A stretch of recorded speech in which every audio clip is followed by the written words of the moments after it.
Hi, Jason Lamoureux with Coldwell Banker Commercial. If you missed this year's 2021 Real Estate Symposium, we recorded all of the sessions. I'm pleased to provide the update for the City of Barstow with Dr. Jim Hart. Dr. Jim Hart, Interim City Manager in City of Barstow, thank you for joining us today. What's going on in the City of Barstow?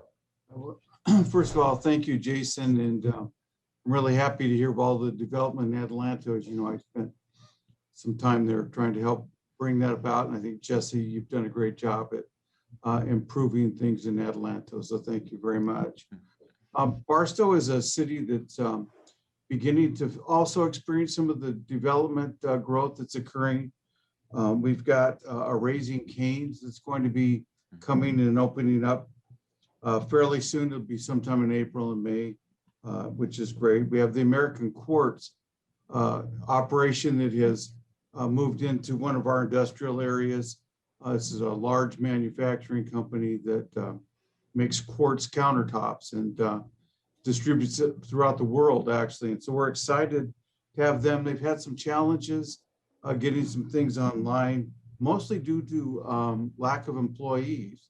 They've tried to bring some employees in from other areas who have come out for a few days, didn't necessarily like the desert, so they went back, but we're working on helping them to identify people that are interested in being here and staying here and working in this area. There's a couple gas stations online. Recently, we met with some people who are going to be building a Marriott hotel for us in the Linwood area. We're excited about that because that brand really helps with other things that will be coming in that area and working with us there. We also have a Dutch Brothers.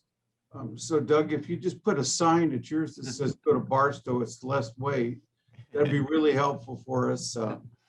But Dutch Brothers could be coming in here within the next few months. They've submitted their CUP. They're going to be a Dutch Brothers and KFC combination working there. Be a drive-through opportunity there. And then we've got some metal buildings, some industrial things that are going on too. So we're excited. We're also actively involved in discussions with some other things that will take place here in Barstow. So I think the long term is beginning to look very good for Barstow.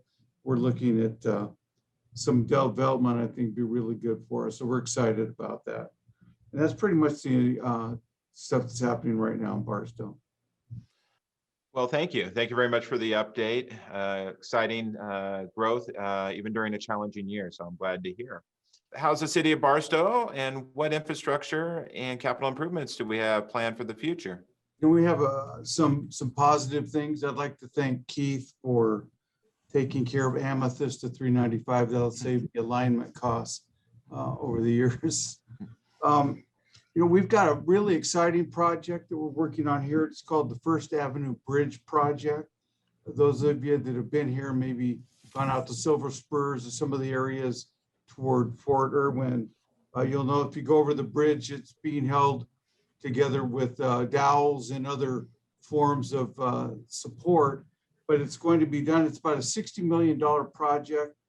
We're working with, I guess SBCTA, used to be Sandbag, but SC. They're going to help take the lead on this and help get this done for us. Things are really beginning to move there toward the end of this year. I think you'll begin to see some activity in that area. There's some demolition that needs to occur around that area, but they'll start putting that together, and the design is already done and ready to go. So we're excited about that project. I think that'll be really helpful. We're also doing a major resurfacing and curb project on the south end of town from Barstow Road to Rimrock, which is pretty much to the further south part here of town, where we're going through. It's a 5-phase project, it's about $1 million per phase, and we're working on trying to upgrade the roads and to make more bike paths and other things available for the residents in that area, so they can begin to move through town a little bit better without having to use a vehicle to go everywhere they want to go. And those of you that have been in Linwood, you'll know that if it's when you try to get off there, it's very busy, very difficult to maneuver around right off the freeway off ramp there, or even to go to some of the businesses. if you've tried to get into Del Taco or even into In and Out, the lines are long. Trying to get there and then to get out and get back on the freeway, lines are very long too.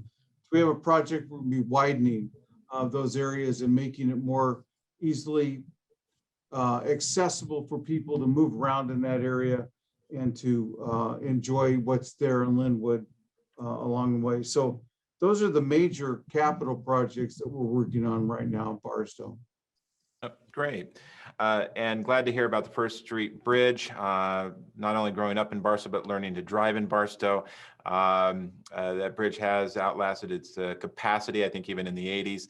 So I'm glad to see that bridge under review and hopefully getting replaced very soon. So thank you very much. How's the housing going in Barstow? I know that the city recently sold a project off Lenwood Road and looking for some new homes. Yeah, there's not a lot of things happening right this minute with housing. We haven't had anything submitted yet for things that we're doing, but we are in discussions with people. We're working with a group called Milestone to bring an 81 unit low moderate income housing project to the old hospital site, which is on Mountain View and 7th. We're working with them right now to develop the DDA and get that done. They have to apply for their grant by June 8th. So we're doing what we can to help make sure that they get that project. That has generated other interests now in the city in regarding to housing and some other land that the city owns. And so we're working with people on that. Right now, though, there haven't been any residential units that have been built or pulled in the last couple of years. So that's an area that we do need to focus our attention on, is bringing housing units into Barstow and making it a little bit more friendly to our military folks who are actually moving or going to other cities because there's no housing here. There's not housing large enough for some of the sizes of the families that are there. That's Barstow's situation. Thank you very much for participating today. Before we move into our community update from 1st District Supervisor, retired Colonel Paul Cook, I want to thank our sponsors who made this possible. Casey with Armstrong Fairway Insurance, the City of Hesperia, the City of Victorville, Southern California Logistics Airport, Enterprise Funding, Flagstar Bank, Mortgage Solutions Financial, Shannon with Saddle Rock Reverse Mortgage, and Flagstar Bank, along with our bronze sponsor, Desert Valley Hospital and Desert Valley Medical Group, and also Citizens Business Bank and Coldwell, Kennedy, and Porter. Thank you very much. Next week, tune in at 10 a.m., April 1st. Yes, April 1st. I was questioned why we're doing April Fool's Day, but it'll be a good meeting.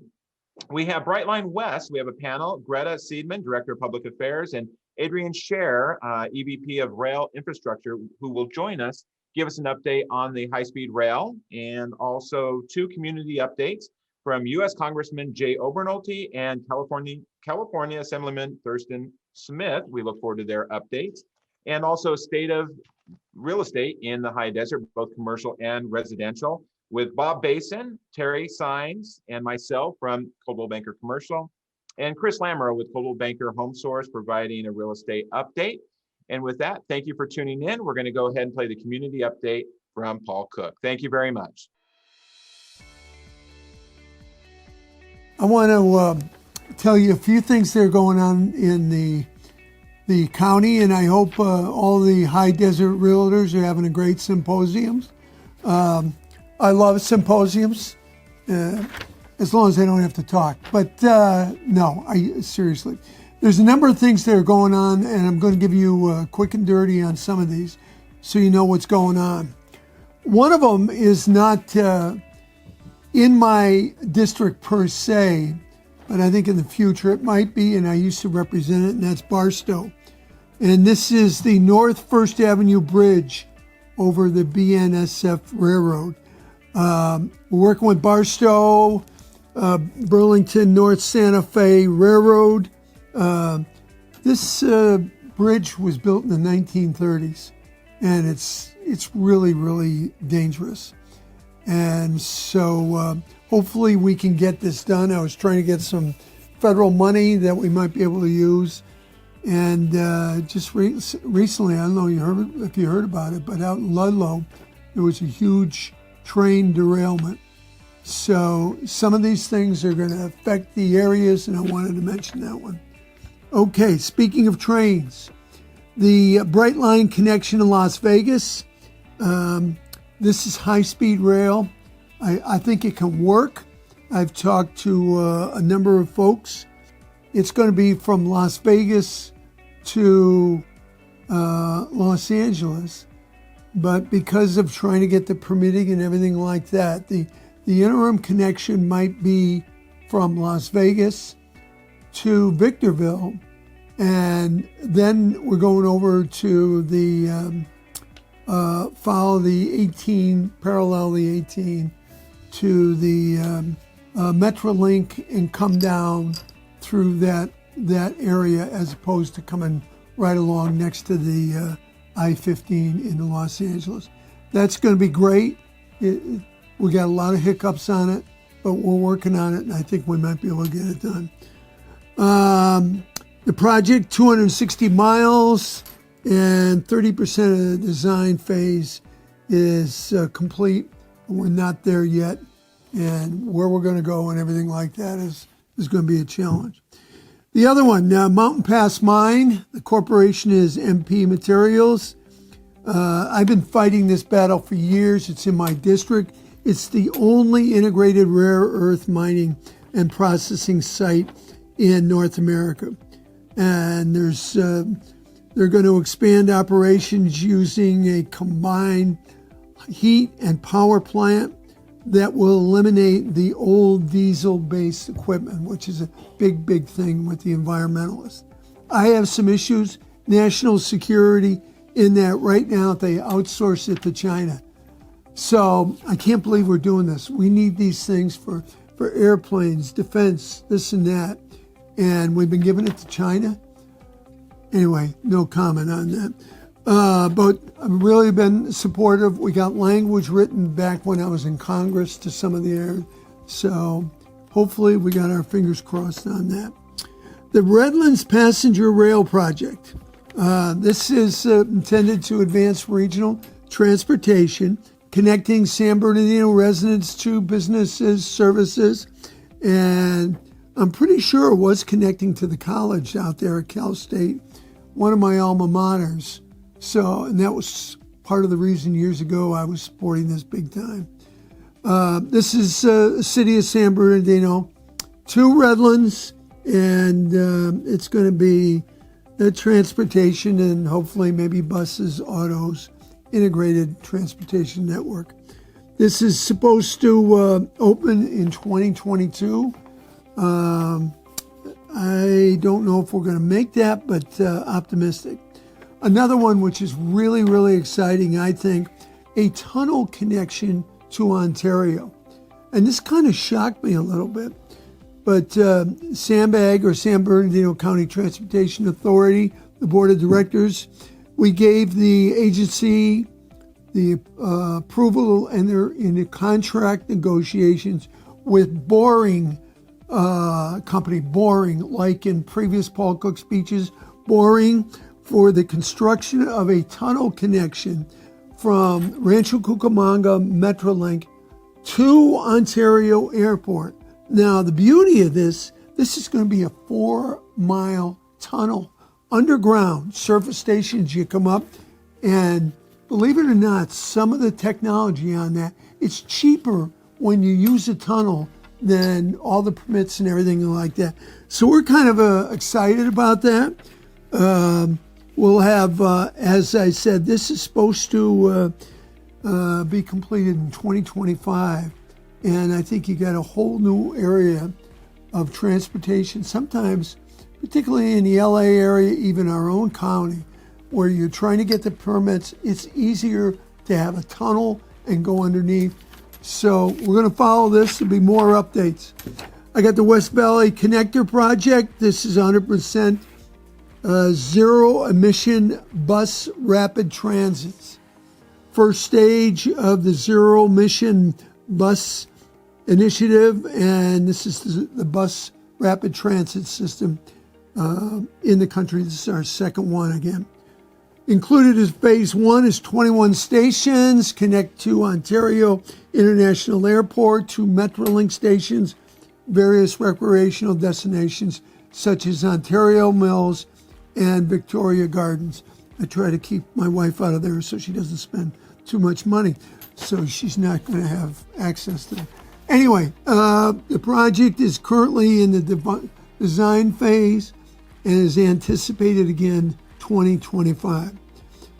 The last one I want to talk to you about is Zero Emission Multiple Unit Project. ZEMU, like emu, but with a Z, I guess. This will include the first battery and hydrogen-powered passenger train in North America. It's kind of exciting stuff. And this will service the county of San Bernardino. And you'll have, once again, there's been a lot of attention to green pathways with the roads and trucks, and more attention is being focused on our rail sites.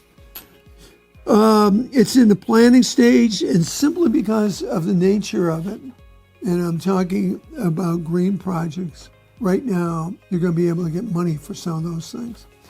So I give you a quick and dirty on a lot of different things that are going on. It's pretty exciting.